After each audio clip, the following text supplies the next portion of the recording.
नमस्ते। हमारे साप्ताहिक कार्यक्रम प्रोफेसर अभय दुबे के साथ बातचीत में आपका स्वागत है। आज थोड़ी हम लोग चर्चा कर लें। बहुत से इस समय राजनीतिक घटनाक्रम हो रहे हैं पिछले हफ्ते, लेकिन जो सबसे बड़ा इस समय सबकी नजरें टिकी हुई हैं वो कर्नाटक इलेक्शन है। प्रोफेसर साहब, एक अजीब सी चीज ये हो रही है, पहली बार मैं देख रहा हूं पिछले 9 वर्ष में जहां मोदी जी बहुत रिलक्टेंट दिखाई दे रहे हैं कर्नाटक में चुनाव प्रचार में। पहले उनका हुआ कि वो अभी जाएंगे, फिर जाएंगे, फिर वो हुआ कि नहीं 28 से जाएंगे और बिल्कुल 40 रैली कर देंगे। अब वो आज भी नहीं जा रहे हैं, आज भी नहीं गए, मतलब अब वो कब जाएंगे ये नहीं पता है। दूसरी तरफ राहुल गांधी, जिनके ऊपर ये आरोप लगता था कि वो बहुत अनमने ढंग से प्रचार करते हैं, प्रचार के वो पूरा टाइम दे रहे हैं। तो क्या जिसको कुछ दिखाई देता है कि कुछ हो रहा है उसका उत्साह बढ़ जाता है, क्योंकि राहुल गांधी पूरी तरह से वहां लगे हैं। तो ये इस पे पहले एक टिप्पणी कर लें, फिर कर्नाटक की कुछ और प्रश्न है मेरे मन में। देखिए, मोदी जी का कर्नाटक से संबंधित जो तजुर्बा है वो बहुत खराब है। 2013 में वो प्रधानमंत्री पद के उम्मीदवार बने और उन्होंने प्रधानमंत्री पद के उम्मीदवार के तौर पे कर्नाटक के विधानसभा चुनाव में प्रचार किया उन्होंने। नतीजा क्या निकला? भारतीय जनता पार्टी वहां बुरी तरीके से हार गई। यानी मोदी जी का जो पहला पहला तजुर्बा था प्रधानमंत्री पद के उम्मीदवार के तौर पर विधानसभा चुनाव में, वो उनका बहुत खराब निकला। अच्छा, दूसरे जो कर्नाटक की बीजेपी है वो मोदी जी की बात मानती नहीं, वो अमित शाह की बात भी नहीं मानती। उस बीजेपी के ऊपर लिंगायत समुदाय और उसके नेता वाईएस येदुरप्पा का कब्जा है और येदुरप्पा की हैसियत इतनी जबरदस्त है कि जब 2013 में उन्होंने चाहा तो भाजपा को हरा दिया, तो भाजपा को मजबूरी में उन्हें वापस लाना पड़ा बावजूद, और उन्होंने ऐलान करके कहा कि मैं बर्बाद कर दूंगा भाजपा को, और उन्होंने बर्बाद कर दिया वहां पे। जी तो जी अब और भाजपा की दूसरी मजबूरी यह है कि वो लिंगायत दायरे से निकल नहीं पाई है आज तक। कर्नाटक दक्षिण भारत का सिंह द्वार है भाजपा के लिए, लेकिन उस सिंह द्वार में जैसे ही वो एक कदम रखती है और लिंगायतों में फंस के रह जाती है। इस बार चुनाव में पूरी कोशिश कर रही है कि लिंगायतों के दायरे से बाहर निकल पाए, लेकिन लिंगायत लॉबी की तरफ से इतना जबरदस्त दबाव है, इसकी कोई सीमा नहीं है। अभी येदुरप्पा ने क्या किया कि जितने भी लिंगायत उम्मीदवार थे उन सबकी एक अलग से मीटिंग की भाजपा के। उससे आमतौर पर सभी जगह छवि ये गई कि भाजपा लिंगायतों की पार्टी है और अगर चुनाव जीती तो लिंगायत कोई चेहरा बना देगी। अमित शाह को इस बात का बहुत डर है। अमित शाह किसी भी कीमत पर लिंगायत चेहरे को मुख्यमंत्री पद का दावेदार के रूप में पेश नहीं करना चाहते, क्योंकि उनको लगता है कि जितने गैर लिंगायत हैं उसमें वोकलिगा भी शामिल हैं, उसके अंदर और ऊंची जातियां भी शामिल हैं, वो सारे के सारे भाजपा के खिलाफ एकजुट हो जाएंगे और भाजपा का चुनाव, भाजपा का वैसे ही एंटी इनकम्बेंसी का सामना कर रही है भाजपा की सरकार, बुरी गत हो जाएगी चुनाव में। तो लिंगायतों का प्रभाव जिसने भाजपा को कर्नाटक की राजनीति में सत्ता दिलाई, वो अब उल्टा पड़ रहा है पूरा का पूरा।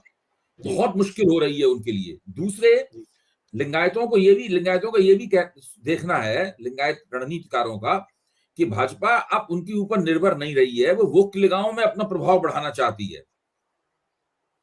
और पहले से ही जो जो ब्राह्मण लॉबी है कर्नाटक भाजपा में पहले से, वो लिंगायत लॉबी के खिलाफ काम कर रही है और उनके जी नेताओं के नाम भी हम लोगों को मालूम है और किस तरह से झगड़ा है। तो भाजपा लिंगायत भींच में फंसी हुई, शिकंजे में फंसी हुई है।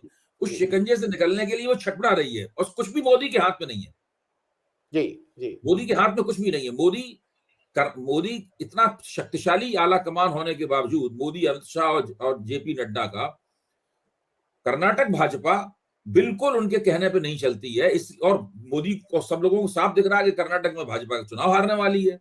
जी तो ऐसे में जाहिर है कि मोदी में कुछ ना कुछ तो अनमनापन पैदा हो गई। आखिरकार वो भी जी इंसान है। जी जी मैं प्रोफेसर साहब, एक चीज और, कि थोड़ा भाजपा को अपनी टैक्टिक्स भी चेंज करनी होगी, जो क्योंकि जो भाषा का इस्तेमाल कर रहे हैं। अब जेपी नड्डा जाके कह रहे हैं कि आप मोदी जी के सामने अगर आपने आशीर्वाद नहीं लिया। अमित शाह उससे आगे बढ़ के कह रहे हैं 4 लोगों की लाइन लगवाते हैं, एमएलए को बुलाते हैं कि हाँ खड़े हो खड़े हो, और वो खुद ही किसी का नाम नहीं जानते, कहते हैं ये है, इनको वोट मत दीजिए, मोदी जी को वोट दीजिए। कुछ इस तरह की बातें कर रहे हैं। स्मृति ईरानी जा रही हैं, वो अपने पूरे भाषण में शट्टार जी पे जब हमला करते हैं तो वो पहली चीज कहती हैं कि उन्होंने धर्म से धोखा किया। तो कोई उनसे पूछा भाई आप मेहरोत्रा थी, आप ईरानी क्यों हो गई? फिर वो कहती हैं उन्होंने परिवार से धोखा किया। तो लोग पूछ रहे हैं कि भाई आपने एक दूसरे के परिवार में क्या किया? फिर वो आइडियोलॉजी से धोखा किया। तो आइडियोलॉजी में आप तो कितने लोगों को कांग्रेस से अपने यहाँ ले आएंगे? तो वो मुझे लग रहा है कि भाजपा को कुछ मिड कोर्स करेक्शन करना पड़ेगा, भाषा के हिसाब से भी और कैंपेन के हिसाब से भी। देखिए, वो उनके हाथ में कुछ रह नहीं गया है। देखिए, जब माहौल थोड़ा आपके पक्ष में होना चाहिए तब आप कुछ कर पाते हैं। देखिए, हर जगह ये फार्मूला कि अमित शाह का प्रबंधन और मोदी जी का भाषण, इस दम के ऊपर हम सारा चुनाव जीत लेंगे। और लोकसभा चुनाव में तो मोदी की ये बात चलती है कि आपका वोट सीधे हमें मिलेगा, लेकिन विधानसभा चुनाव में उनकी बात ये नहीं चलती। विधानसभा के वोटर ये जानते हैं कि उनका वोट सीधे मोदी को नहीं मिलेगा, क्योंकि मोदी मुख्यमंत्री बनने वाले नहीं है। मोदी कर्नाटक विधानसभा के मुख्यमंत्री पद के उम्मीदवार नहीं है, इस बात को सब लोग जानते हैं। इसलिए ये सब हथकंडेबाजी, धर्म से धोखा दिया, ये किया वो किया, ये सब नहीं चलती है। और इसमें जो भी, जब आप हवा आपके खिलाफ होती है तो आप जो भी कदम उठाते हैं उसका फायदा होने की बजाय आपको कुछ ना कुछ नुकसान हो जाता है। 1% या 2% नुकसान हो जाता है। कर्नाटक में भाजपा की स्थिति यही है। आप देखिए, अब शेट्टार वगैरह जिन्होंने भाजपा को छोड़ी है, इसमें से तो कई लिंगायत नेता भी हैं। अब वो लिंगायत नेता भी हैं, तो अब वो जो उन्होंने छोड़ा है तो अपने अपने क्षेत्र में तो भाजपा के लिए लिंगायत वोटों का वो नुकसान करेंगे।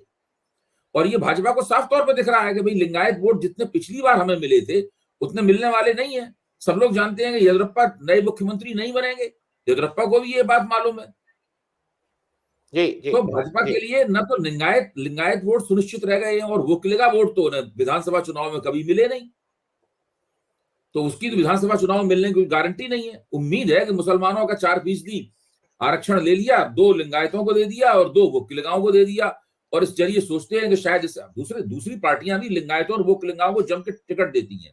कोई कांग्रेस ने, ठीक है, भाजपा ने 68 टिकट दिए हैं लिंगायतों को, और कांग्रेस ने शायद 45 से 47 टिकट दिए हैं, लेकिन कांग्रेस ने भी कम नहीं दिए हैं टिकट। दूसरे, एक और बात है, अगर सिद्धरमैया मुख्यमंत्री बनते हैं तो जो देवराज अरस ने अहिंदा नाम की एक रणनीति बनाई थी, अहिंदा का मतलब है पिछड़ा वर्ग, मुसलमान और पिछड़े वर्गों और मुसलमानों के बीच का गठजोड़ और दलितों के बीच का गठजोड़, ये अहिंदा का मतलब है। ये कन्नड़ भाषा का शब्द है, AHINDA, अहिंदा। तो ये रणनीति कामयाब होगी।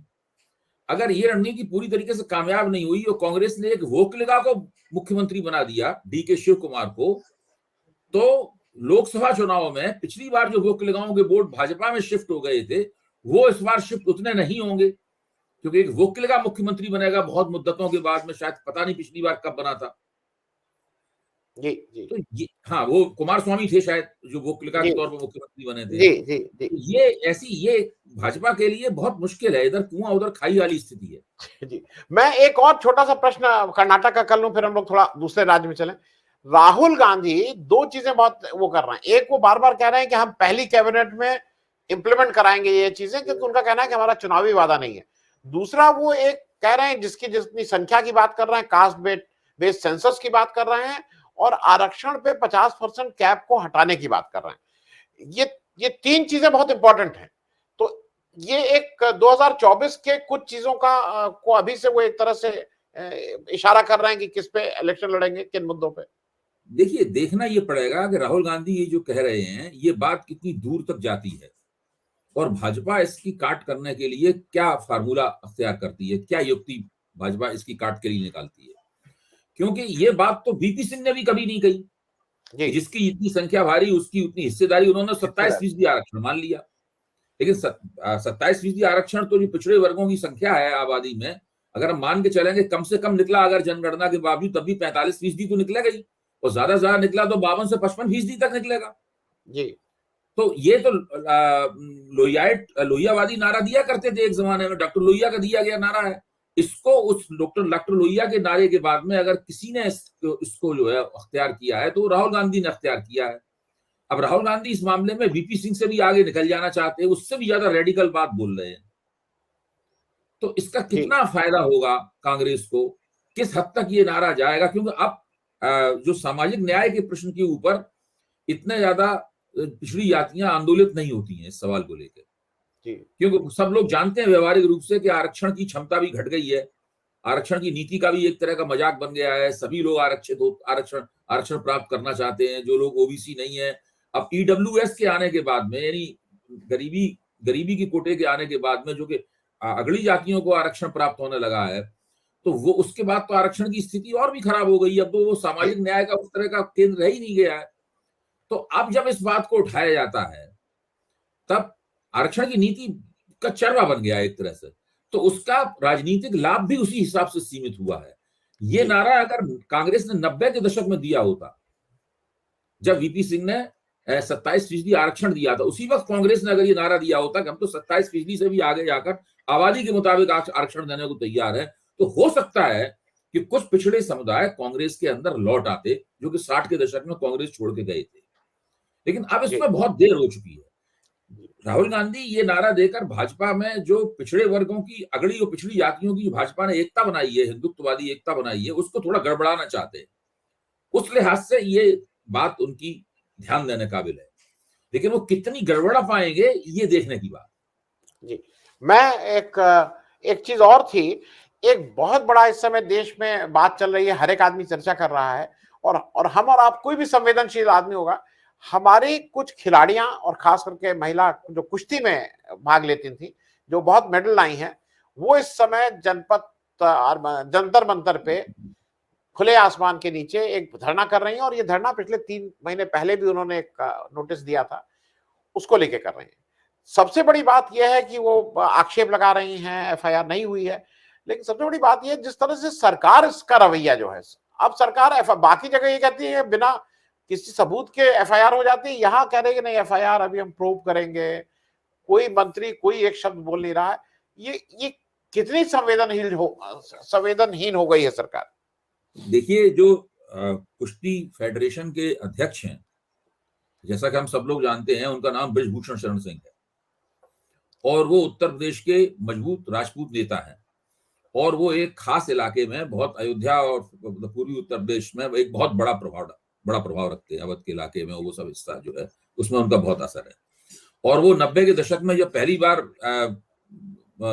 सांसद बने, उसके बाद से लगातार वो सांसद बने हुए हैं। एक बार वो जरूर चुनाव हारे थे, और एक बार उनका टिकट कटा था, क्योंकि उनके संपर्क दाऊद इब्राहिम के लोगों से पाए गए थे,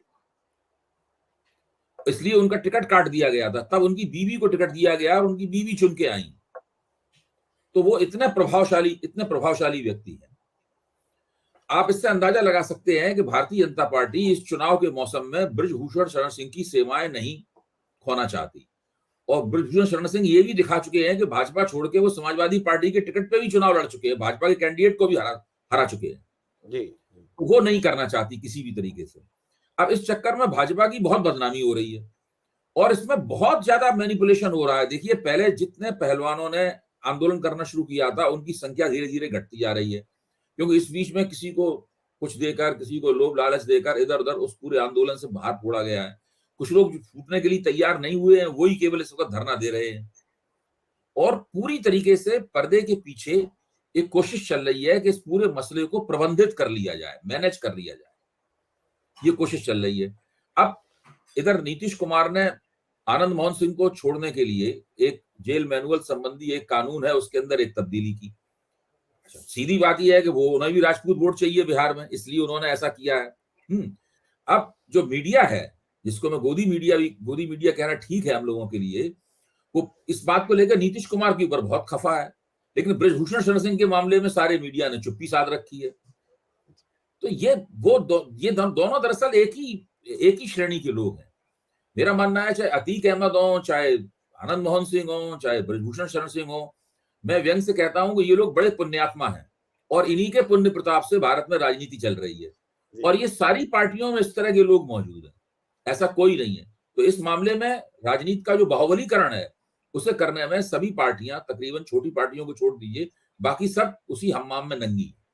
जी, प्रोफेसर साहब, इन पुण्य आत्माओं से 10 कदम आगे जिन्होंने कई धाम और कई बार यात्राएं की हैं, वो बिल्किस बानो के 11 रेपिस्ट और मर्डरर्स भी हैं, तो उस पे भी साइलेंट है। जब उनको छोड़ा गया है, उस पे भी साइलेंट है। आनंद मोहन वाले पे बहुत हल्ला मच रहा है, तो ये भी एक डबल स्टैंडर्ड्स। ये भी एक डबल मानता हूं, हल्ला मचना चाहिए। पहली बात ये है कि मैं ये मानता हूं कि आनंद मोहन वाले मसले पे हल्ला मचना चाहिए, क्योंकि आनंद मोहन भी पुण्यात्मा है। तो पुण्यात्माओं को जो सरकार जो राहत देती है, उस मसले के ऊपर जो है वो हल्ला मचना चाहिए। लेकिन उसमें दोहरे मानक नहीं होना चाहिए जो आप कह रहे हैं, मैं उससे भी सहमत हूं। इस पूरे मसले को राजनीति के अपराधीकरण और उससे भी आगे बढ़कर राजनीति का जो बाहुबलीकरण है उस रूप में देखा जाना चाहिए, और इसमें सभी पार्टियां बराबर की हिस्सेदार है।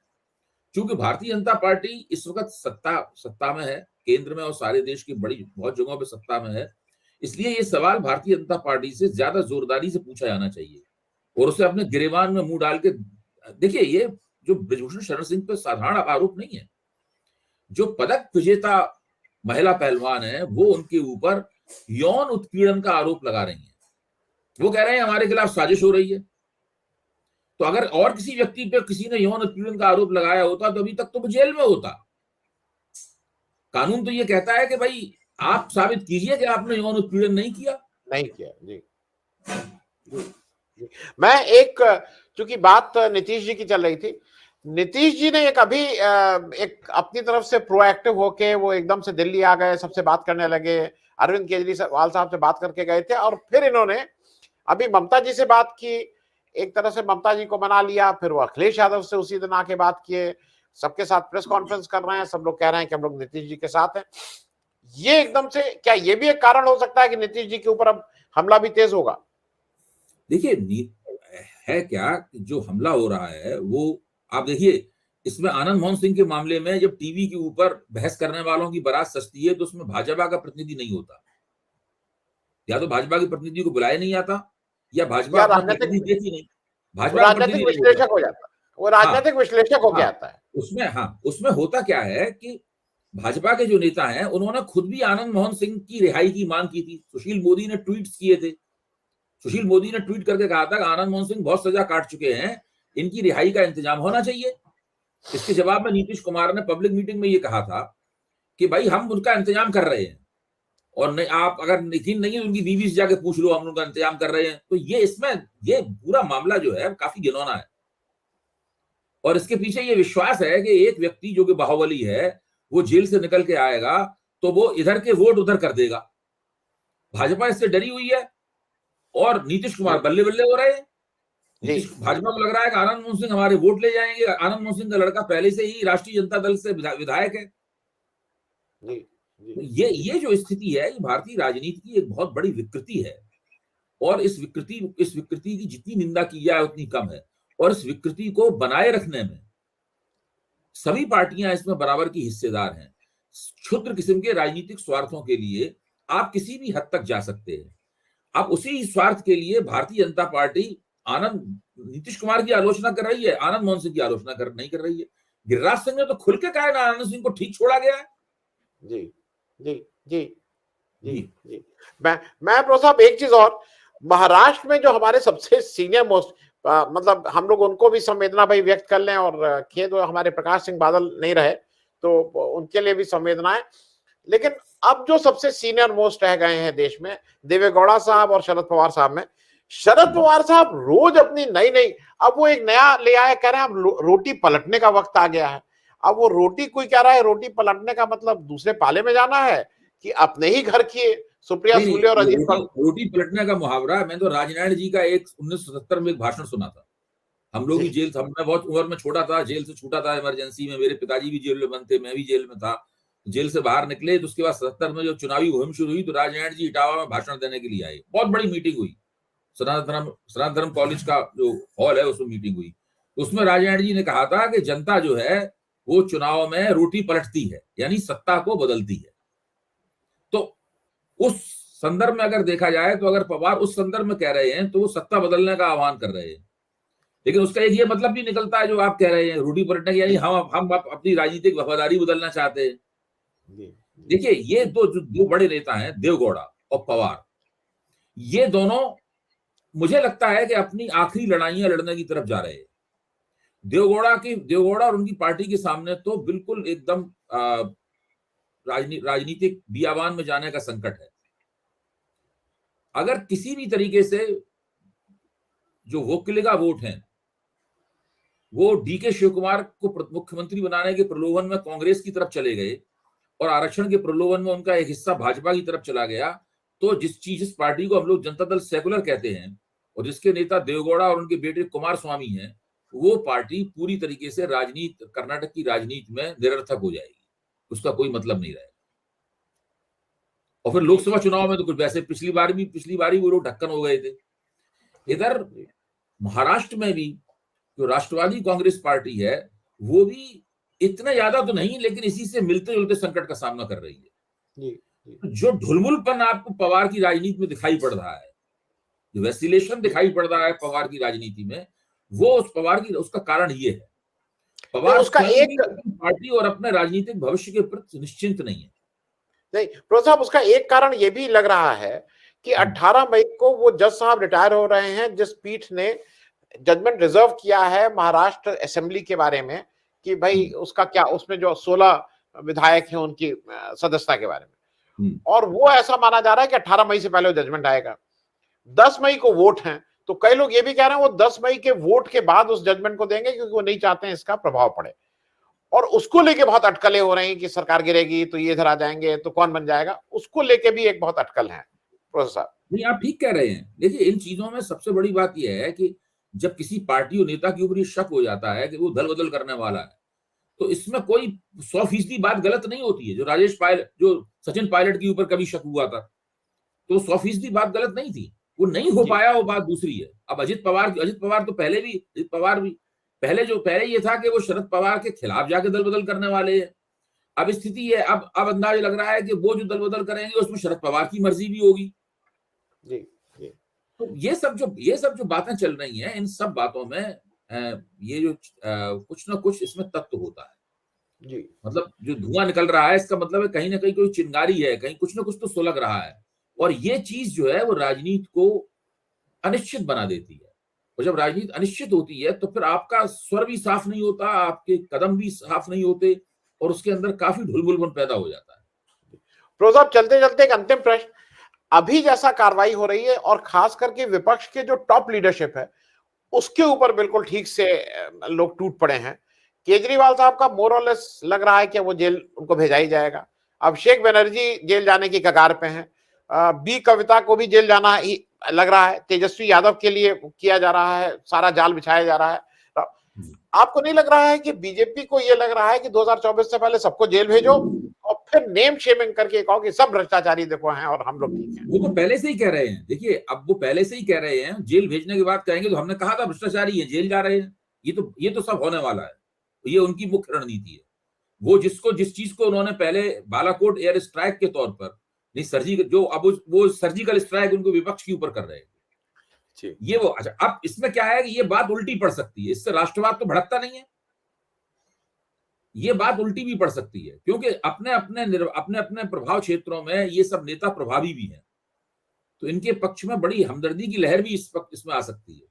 और अगर ऐसा हो गया तो जितना फायदा 2024 के चुनाव में नरेंद्र मोदी उठाना चाहते हैं इस प्रश्न को, उतना फायदा नहीं उठा पाएंगे, क्योंकि धीरे धीरे जनता के सामने साफ हो जाएगा कि भाई भारतीय जनता पार्टी की कर्नाटक की सरकार भ्रष्टाचार के आरोपों का सामना कर रही है। उसमें किसी भी नेता के खिलाफ किसी भी केंद्रीय एजेंसी ने कभी कोई कदम नहीं उठाया। दिल्ली में भाजपा महानगर पालिका का चुनाव बुरी तरीके से हार गई, भ्रष्टाचार के आरोप के, सबसे मुख्य आरोप भ्रष्टाचार का था। किसी भी बीजेपी के काउंसलर के ऊपर किसी भी केंद्रीय एजेंसी ने, या दिल्ली के ही जो एंटी करप्शन ब्यूरो है पुलिस का, उसने कभी कोई कदम नहीं उठाया। तो जब ये स्थिति लोगों के सामने धीरे धीरे साफ होगी तो उसमें बीजेपी, नरेंद्र मोदी की ये जो रणनीति है, ये रणनीति निष्प्रभावी हो जाएगी। जी, मैं एक संजीव टिप्पणी, सतपाल मलिक साहब एकदम से बहुत एक्टिव हो गए हैं, और वो एक, अब लोग बीजेपी कह रही है कि उनको अब याद आया, प्रूफ दें, क्या क्या मालूम नहीं कह रही, पर वो एक्टिव तो हो गए हैं, तो उसका कोई कहीं ना कहीं प्रभाव पड़ रहा है? देखिए, उसका प्रभाव अगर थोड़ा बहुत वो जाट समुदाय पे प्रभाव डाल सकते हैं पश्चिमी उत्तर प्रदेश के, तो ही उसका कोई चुनावी असर होगा, और ये उनका इरादा भी है।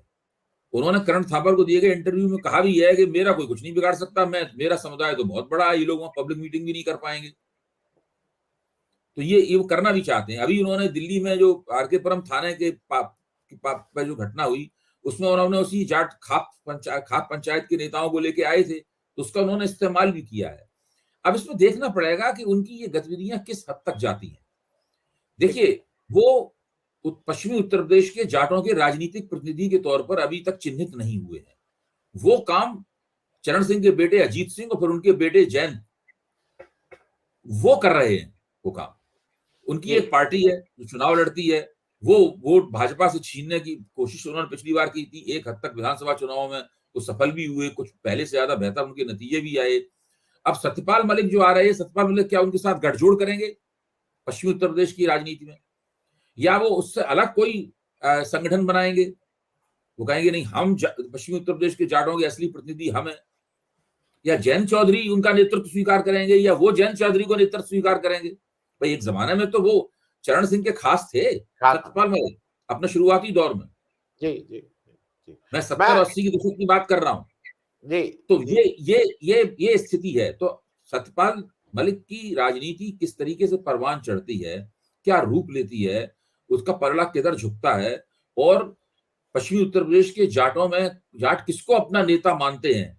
यानी देखिए, भाजपा उत्तर प्रदेश के अध्यक्ष भी जाट ही हैं, वो भी पश्चिमी उत्तर प्रदेश के। तो भाजपा का भी बहुत बड़ा दांव है वहां के जाटों के ऊपर।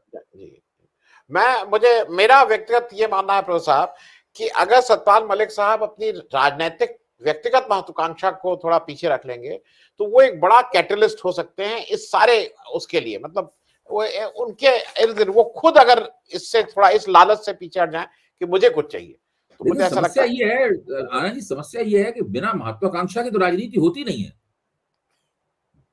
अगर आपको बिना महत्वाकांक्षा की राजनीति करनी है तो फिर आपको एक समाज सुधार संगठन बना लेना चाहिए। यहां तक कि उन समाज सुधार संगठन के जो मुखिया होते हैं उनकी भी राजनीतिक महत्वाकांक्षाएं होती हैं। तो बिना, अगर कोई राजनीति में सक्रिय है तो उसकी जो चालक शक्ति है, यानी उसको प्रेरणा अपनी अपनी महत्वाकांक्षा से ही प्राप्त होती है। समीकरण तो यही है। जी नहीं, मेरा उसको बहुत बाहर विजिबल ना हो बात की, ठीक है, मौका आएगा तब फिर अपना हर एक आदमी विल, जिसको कहते हैं ना पाउंड ऑफ फ्लेश, अपना उस समय मांगेंगे। आप बहुत बहुत धन्यवाद प्रोफेसर साहब ज्वाइन करने के लिए। Thank you so much.